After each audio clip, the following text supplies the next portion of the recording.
Thank you, Mr. Chairman. Ms. Manfra, earlier this year, CISA released a list of 56 national critical functions. You defined these as functions, quote, so vital to the United States that their disruption, corruption, or dysfunction would have a debilitating effect on security, national economic security, and national public health or safety. Is that correct? Yes, ma'am. As it pertains to Internet architecture, how does the identification of these 56 critical functions alter CISA's approach to protecting our nation's Internet infrastructure? Thank you for the question, ma'am.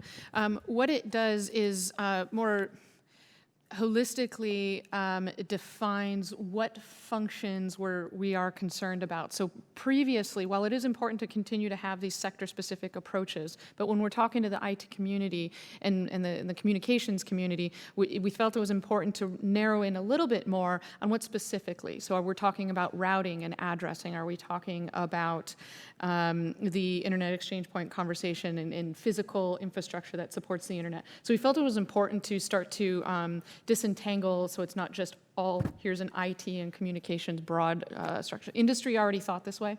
It was really us sort of catching up, and we will now shift how we prioritize our resources and our engagements to ensure that we have the right people in the room and we're taking the right actions against those critical functions. Okay, thank you. And how does this change CISA's outreach and coordination with the private sector and with your partners and at other agencies?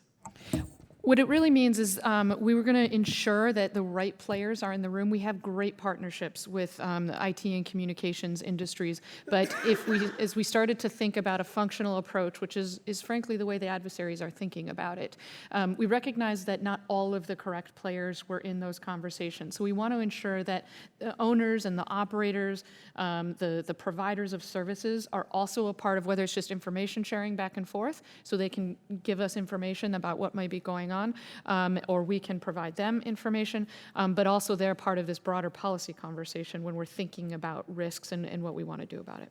Thank you. That list of national critical functions includes providing Internet-based content, information and communication services, and it also includes conducting elections. Is that correct?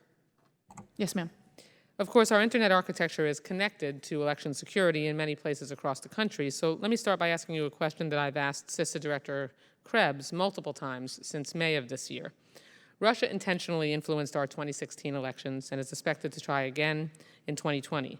Has the President received a comprehensive briefing from CISA on potential Russian influence in the 2020 elections? My understanding is the President has received briefings and continues to receive briefings on threats. I'm asking you, has he received a comprehensive briefing from CISA on potential Russian influence in the 2020 elections? He has not directly received a briefing from us, but he has received comprehensive briefings that we have informed.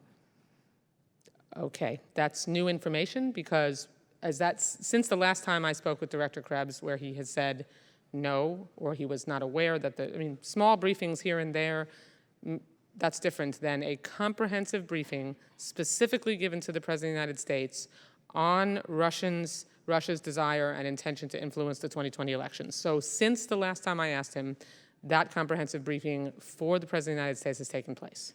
Ma'am, to be honest, I am not in the meetings where the President receives these, but I do understand that the President has received multiple briefings on... Okay, so essentially you're giving me the same answer that Director Krebs. He has not, to your knowledge, had a comprehensive briefing from CISA on this risk. We have not directly provided him a briefing. Okay. Are there plans to brief the President on this critical issue in a comprehensive way from CISA? I would have to defer to others on that. Okay. And lastly, are you familiar with the Quadrennial Homeland Security Review? Okay. Yes, that's a critical document that is used for assessing the department's overall security strategy and what it views as the most pressing threats to U.S. security, including threats to critical infrastructure. Congress mandates that DHS produce this review every 4 years. Can you tell me the last time DHS submitted a Quadrennial Homeland Security Review to Congress? Off the top of my head, I cannot remember the exact year, ma'am. It's 2013 or 2014. And the most recent version of this document was due to Congress in December 2017, but more than 20 months later, DHS has not submitted this critical document. What's the status of the now long overdue 2018 Quadrennial Homeland Security Review? Ma'am, I'll have to get back to you on that. Okay, if you could. The bottom line, Mr. Chairman, is not having an up-to-date quadrennial Homeland Security review makes it more difficult for Congress to evaluate DHS's strategy and coordinate with federal agencies, which you very effectively answered, on Homeland Security priorities, including protecting our internet architecture. So I would ask that you take it back to your bosses that it's time to comply with the law, and if you actually take this issue seriously, making sure that this report is issued in a timely fashion is essential. Yes, ma'am. Thank you. I yield back.